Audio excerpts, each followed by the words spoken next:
Martin Fayulu continue de contester le fichier électoral confectionné par Denis Kadima selon lui.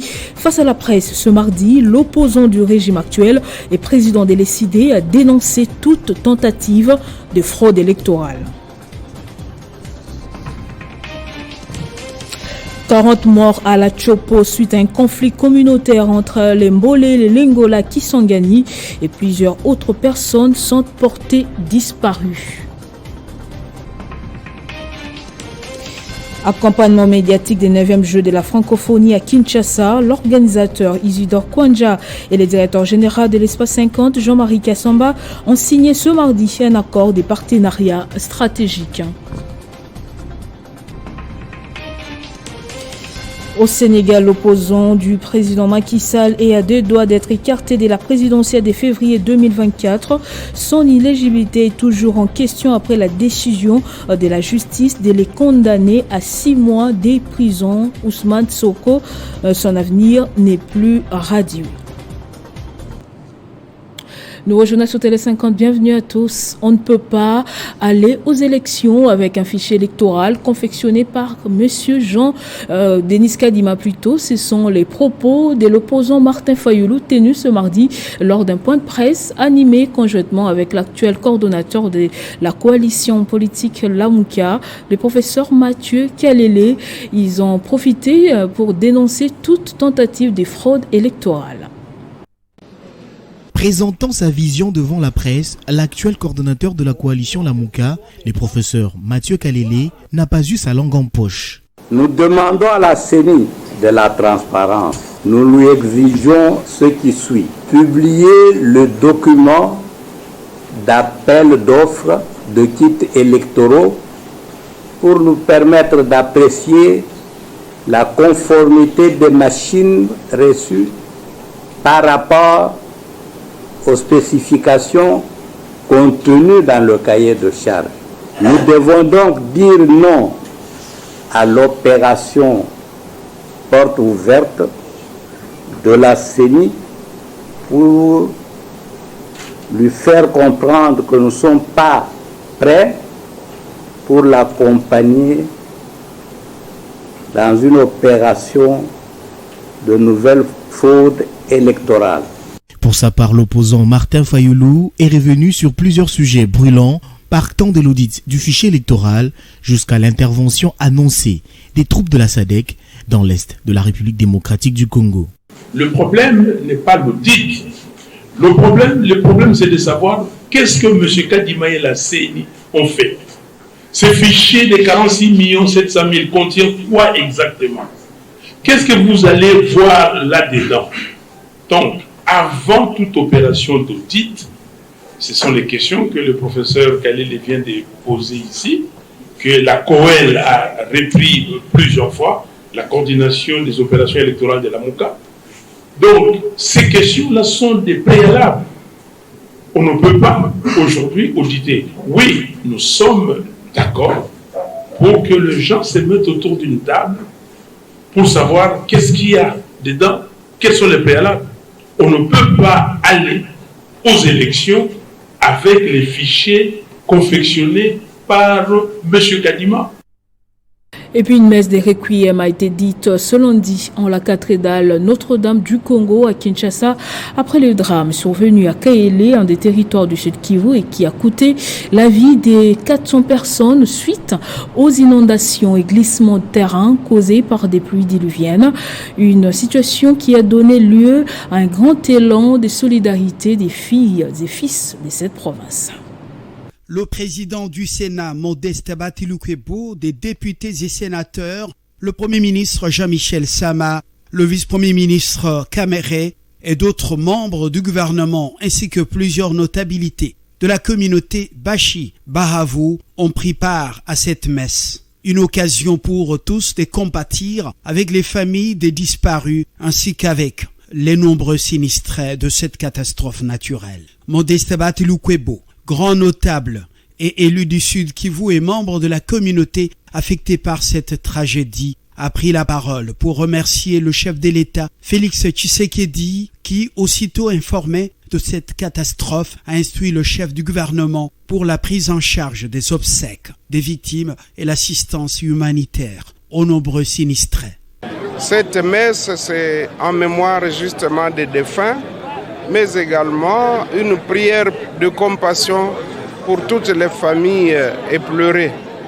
Nous nous retrouvons ici parce que nous avons apprécié également le geste est du chef de l'État, son Excellence Félix-Antoine Tshisekedi Tshilombo, qui a voulu dédier cette journée du 8 mai 2023, une journée de deuil en mémoire de nos frères et sœurs qui nous ont quittés. Signalons, les offrandes récoltées au cours de cette messe dite par l'abbé Pierre Banguenda Banga de l'archidiocèse de Bukavu seront affectées à l'assistance des familles des victimes et des sinistrés. Et après plusieurs mois de massacres, la communauté Téké dans le Grand Bandundu se dit victime de ce qu'elle qualifie d'extermination et lance un deuil indéterminé jusqu'à leur épuration. Tous les Téké en RDC sont en deuil, une manière de protester contre ce qu'ils qualifient de l'épuration ethnique dans le territoire de Kwamonde. Dans ce cercueil symbolique sont enfermés tous les Téké, hommes, femmes et enfants lâchement abattus à cause de la barbarie du fameux conflit Téké et Yaka. En signe de protestation, certains notables ont procédé à déchirer leurs propres habits. Pour tous nos morts qui sont passés, qui ont trépassé, aujourd'hui c'est l'ouverture solennelle d'une période indéterminée de deuil. Vous voyez d'ailleurs, j'ai déchiré ma chemise en signe de ce deuil-là. Présent au lieu du deuil, le député national Willy Boulio, agacé par ce cycle de violence et qui en a marre, a expliqué la détermination de sa communauté jusqu'à l'implication du chef de l'État Félix Tshisekedi. La seule personne aujourd'hui à qui nous pouvons nous adresser pour mettre fin à la situation, c'est le président Tshisekedi, pas quelqu'un d'autre. Nous savons qu'on ne se cache pas derrière les doigts. Et si tu vois un poussin remplir une casserole, méfiez-vous, en bas il y a la poule qui est dedans. Donc nous sommes convenus ici, si ce n'est pas le président de la République, nous n'irons pas. Mais si c'est le président, nous irons lui dire des vérités que nous détenons.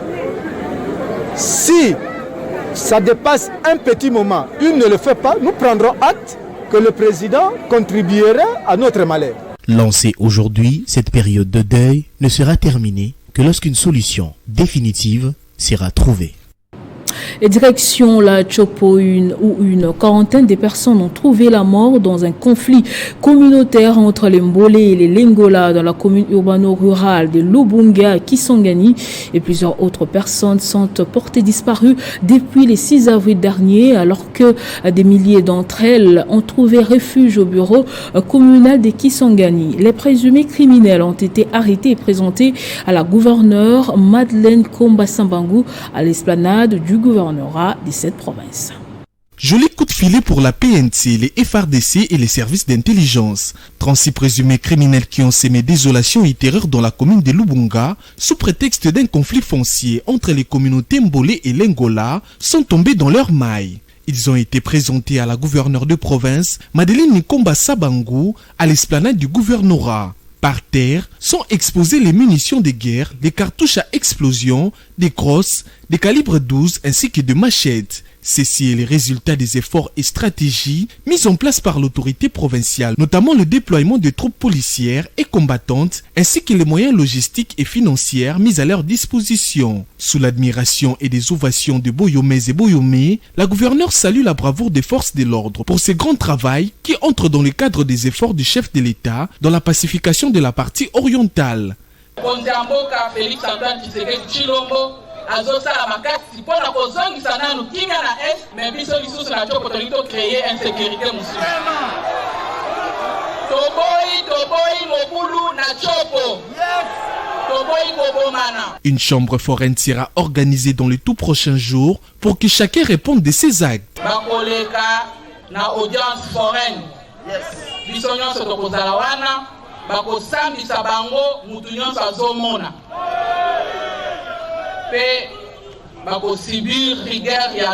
Après cette séance de présentation, sur ordre de la gouverneure de province Madeleine Komba-Sambangu, ces présumés malfrats ont été acheminés droit vers la prison centrale de Kisangani. Pendant ces temps, La patrouille mixte se poursuit et l'assistance des victimes et des déplacés continue d'être assurée par les gouvernements provinciaux. Et nous allons rester dans la Tchopo justement pour parler d'éducation cette fois-ci et les lancements des épreuves préliminaires de l'examen d'État édition 2022-2023 ce lundi. Et c'est la gouverneure des provinces Madeleine Nikomba qui a présidé la cérémonie dans les installations de la Téné de Kisangani. La province de la Tchopo vient d'aligner pour cette année scolaire 2022-2023 aux épreuves hors session 20 560 candidats, dont 10 615 garçons et 9 445 filles, affirme l'inspecteur principal provincial. Dans son intervention devant les autorités politico-administratives venues pour la circonstance, Maître Madeleine Nikomba Sabango décrète une minute de silence en mémoire des victimes des conflits qui opposent les communautés Mbolé et Lengola. Il n'y a pas de meilleur héritage que l'instruction, précise la gouverneure de province avant de remercier les chefs de l'État qui accordent une attention particulière à l'enseignement. En ces jours de lancement des épreuves hors session des examens d'État édition 2023, je rends honneur au président de la République, chef de l'État, son Excellence Félix Antoine Tshisekedi Tshilombo, pour ses efforts pour la pacification de notre pays et sa grande vision pour l'éducation de notre jeunesse incarnée par la gratuité de l'enseignement de base. Aux élèves, les numéros 1 de la Tchopo les invitent à batailler dur, en vue de donner à la Tchopo des meilleurs résultats pour gagner des bourses d'études. Des malles contenant des items d'épreuves de dissertation sont ouvertes sous l'œil vigilant de la gouverneure qui les remet symboliquement au chef des centres. Au finish, l'exécutif provincial visite quelques centres dont les collèges Maélé, les complexes scolaires de l'université de Kisangani et l'ITC Tchopo, où les finalistes délocalisés des centres de Lubunga passent leurs épreuves, une façon de les encourager. Et puis le 9e jeu de la francophonie représenté par Isidore Kwanja et l'Espace 50 représenté par le directeur général Jean-Marie Kassamba ont signé un accord de partenariat stratégique et médiatique pour accompagner ces jeux en juillet et août prochain à Kinshasa. Autre chose, après l'arrêt de la Cour de cassation, se déclarant incompétente à juger l'ancien Premier ministre Augustin Matata Ponyo dans les dossiers Boukengalonzo, le professeur de droit constitutionnel Gabriel Mbanza Malela est revenu sur ces dossiers dans un point de presse. Le professeur estime que le droit a été dit dans le premier arrêt de la Cour constitutionnelle et l'affaire Matata Ponyo s'était arrêtée là. Vouloir rallonger les choses serait juste de l'acharnement. En République démocratique du Congo, l'actualité judiciaire reste dominée par le dossier Boukengalonzo, qui met en cause l'ancien Premier ministre Matata Ponyo et est entouré d'une grande confusion à la Cour constitutionnelle, qui en l'espace d'une année a rendu 2 arrêts contradictoires. Par le premier arrêt rendu le 15 novembre 2021, la Cour constitutionnelle s'était déclarée incompétente de juger Matata Ponyo avant que le volte-face ne survienne avec l'arrêt du 18 novembre 2022, par lequel la Cour constitutionnelle se voyait enfin compétente de juger un ancien Premier ministre. Face à cette tergiversation de la Haute Cour, certains professeurs, parmi lesquels Banza Malela, se sont dit choqués de ne pas savoir quoi dire à leurs étudiants, surtout que l'affaire Matata est devenue scientifiquement inexplicable. Il y a une procédure en droit. Une décision peut être mauvaise pour ne pas mettre l'autorité qui l'a prise en difficulté. Mais vous la laissez simplement en désuétude.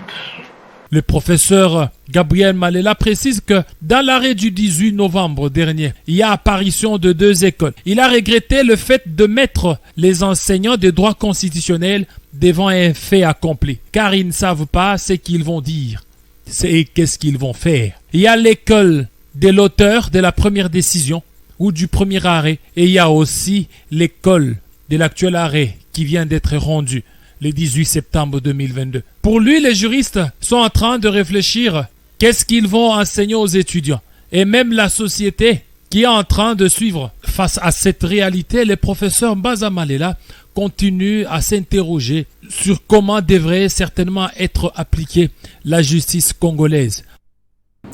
Grand notable et président national de la fondation qui porte son nom, Jules Kiyombo Barwani, a adhéré officiellement au Parti du Peuple pour la Reconstruction et la Démocratie à Lubumbashi dans le Haut-Katanga. Ce jeune kabiliste de longue date s'est fait accompagner de certains des membres de sa fondation Fokiba qui ont également accepté de porter les couleurs du parti de Joseph Kabila. Il promet de travailler pour porter encore plus haut les oriflammes du PPRD.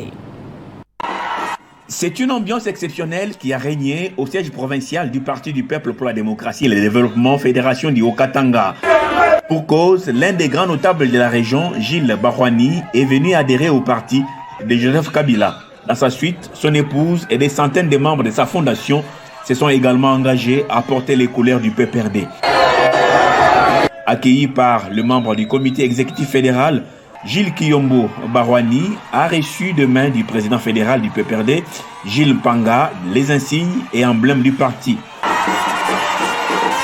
Prenant la parole, Gilles Barwani a remercié le président national du PPRD ainsi que tous ses membres pour son accueil chaleureux au parti.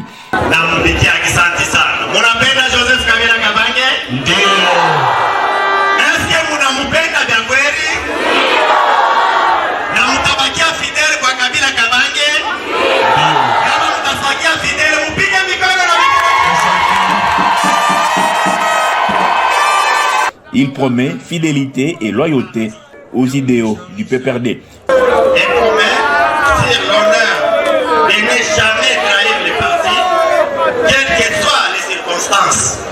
Je vous remercie. Le président fédéral en a profité pour lui rappeler la discipline du parti et la ligne politique actuelle du PPRD. Et puis le directeur général adjoint de la Société nationale d'électricité d'Ilwamba continue son itinérance à Lubumbashi dans le Haut-Katanga. Sur place, il a distribué les transformateurs dans plusieurs quartiers pour lutter contre l'obscurité dans la ville. Pour Eddy Luamba, ces actions s'inscrivent dans la vision du chef de l'État qui vise à améliorer le social des Congolais dans la lutte contre le noir. Après la commune de Katouba, le quartier Kra, le quartier Golfe Météo et Golfe Le Battant se verront éclairés. Hier, nous étions passés par ici, dans la soirée, pour constater l'état de ce quartier qui manquait d'électricité depuis près de 3 mois. Nous avions promis de pouvoir apporter un transfo neuf et nous sommes revenus avec le DRS pour poser ce transfo à la satisfaction de notre clientèle. La population a longtemps attendu ce moment après plus de 3 mois dans l'obscurité. Un nouveau transformateur est arrivé. Le passage du DG, il nous a rassuré qu'il va nous amener un transfo neuf. Aujourd'hui, c'est une réalité. Nous avions un transformateur neuf. Là, ce qui vient d'être posé va tant soit peu aider à diminuer les poches. Professeur, docteur en électricité, l'un des rares dont le pays dispose d'avoir soutenu une thèse dans ce domaine, le directeur général ad intérim de la SNEL, Eddy Luamba, connaissait que c'est l'électricité pour une nation et d'y s'inscrire dans la vision du chef de l'État par ce genre d'acte qui vise aussi à relever la Société nationale d'électricité. Du côté de la SNEL, nous sommes en train de faire le nécessaire pour que nous puissions récupérer toutes les poches noires. Nous demanderons à ce qu'il y ait plus de sens de responsabilité sur la protection d'un patrimoine qui apporte le bien-être communautaire. Il en sera ainsi dans d'autres communes, encore dans le noir à travers la province du Haut-Katanga, mais aussi à travers le pays, promet le professeur docteur Eddy Luamba. Reçu en audience ce mardi par le gouverneur de la ville-province de Kinshasa, Miguel Ketem Kachal, directeur général de l'autorité de régulation de la sous-traitance dans les secteurs privés, est venu informer l'autorité de la ville sur les débuts des contrôles dans les sociétés principales et sous-traitantes déjà répertoriées.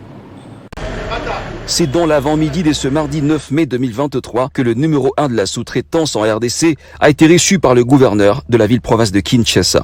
Leur entretien a tourné autour de la grande mission de contrôle de conformité de la loi régissant de la sous-traitance qui s'effectue sur la première ville du pays, et qui constitue la première étape de ce long périple. L'honorable Miguel Katem Kachal a donc présenté au gouverneur Ngobila Gentini les tenants et les aboutissants de cette opération de grande envergure. Nous pensons que tout va bien se dérouler.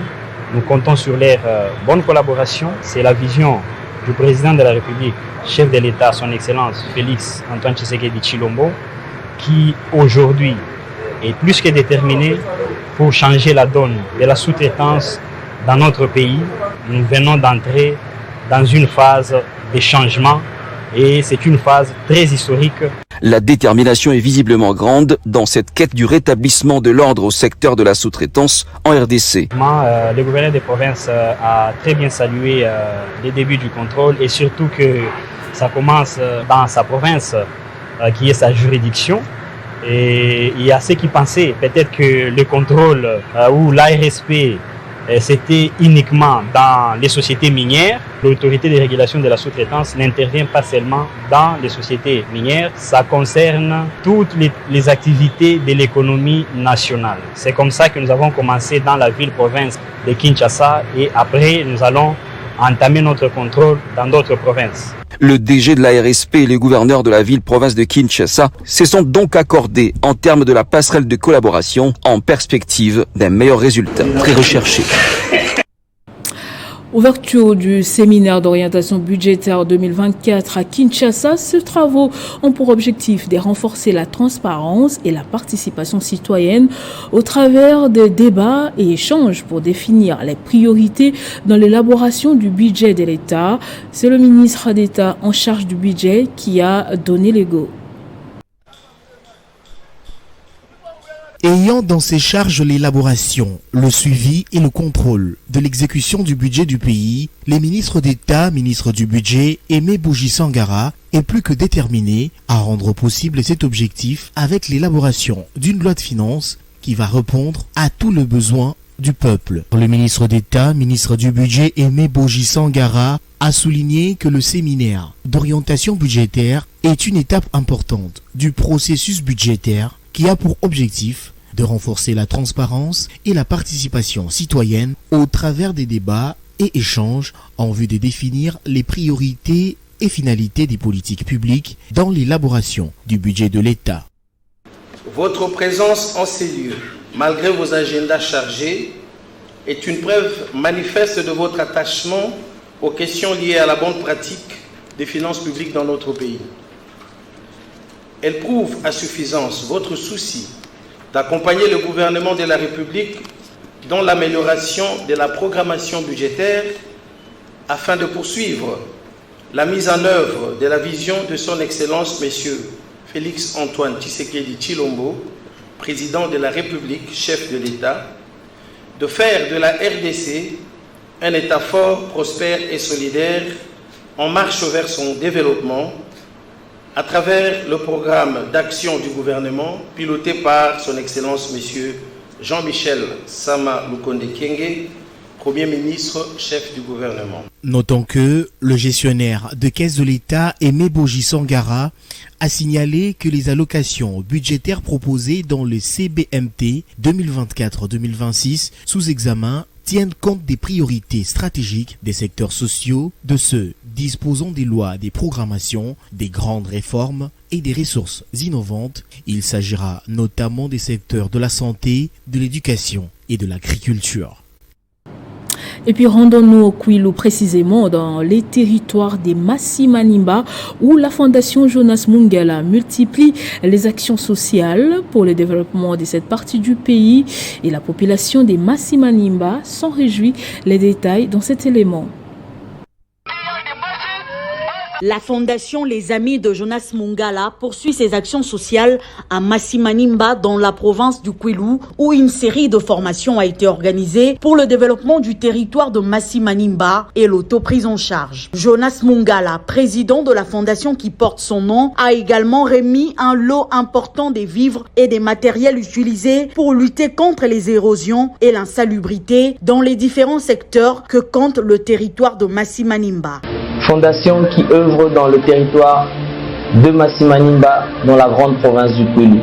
Notre fondation est basée sur l'auto-prise en charge, l'humain au centre de notre projet. Pour toute personne de bonne volonté, nos portes sont ouvertes. Les bénéficiaires des actions sociales de la Fondation Les Amis de Jonas Mungala expriment leur gratitude. Merci à nous.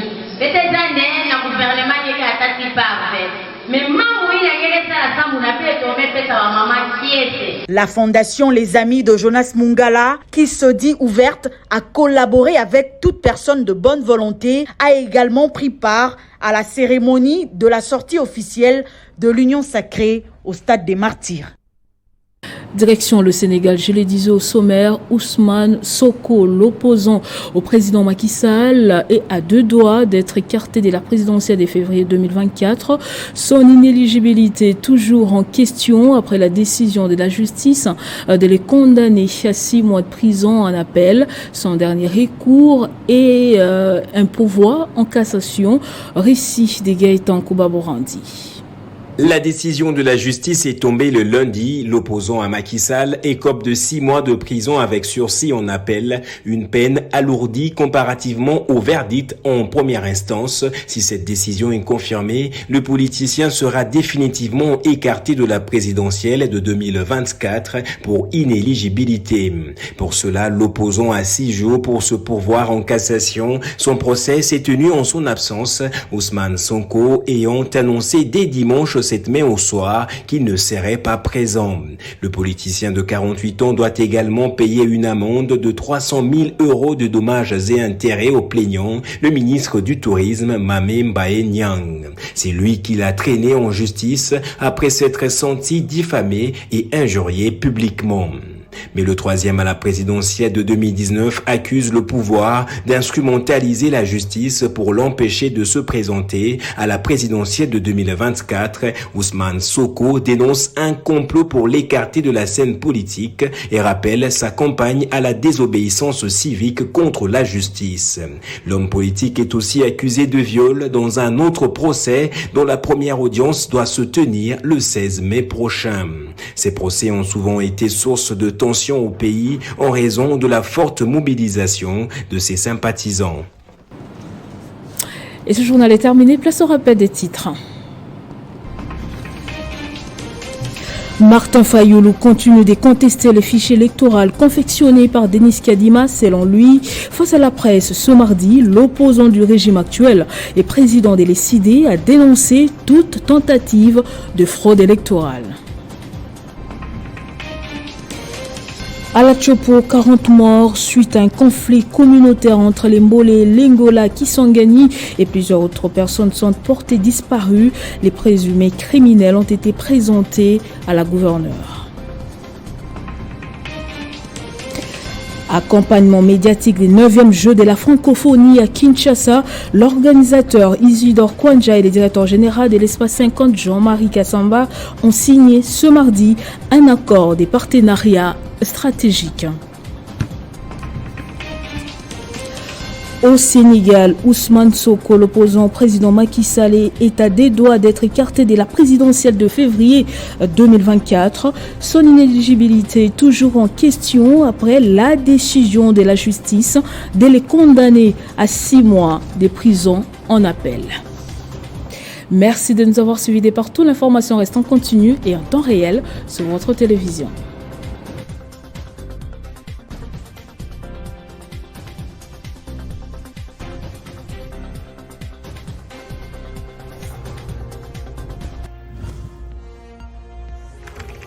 L'actualité reste en continu.